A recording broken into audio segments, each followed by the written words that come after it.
ConnecTec F termination. To terminate Liberty's new ConnecTec F connector, you first start by making an industry standard quarter inch strip on your RG59 or RG6 coax cable with our ConnecTec strip tool.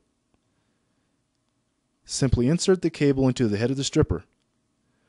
Rotate the stripper 4 to 6 times in the direction of the arrow.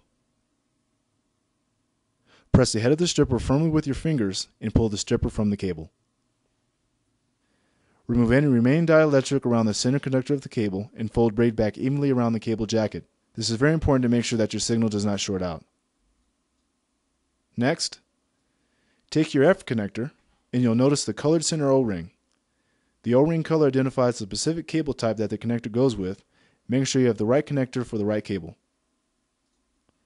Push the end of your cable firmly through the center of the connector until the braiding shows through the viewing window along the side and the dielectric is flush with the bottom of the nut,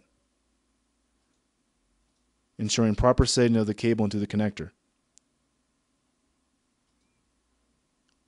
Next, gather your ConnecTec tool and tool die plate. Rotate and insert the die plate in the front of the tool with the arrow pointing to the F position.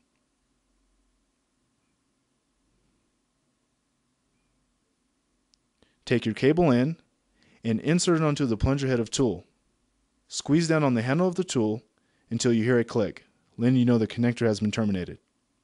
For instant application identification, stretch one of our color bands over the top of the connector until it fits snugly in the bottom groove of the connector. Your termination is now complete and ready for installation.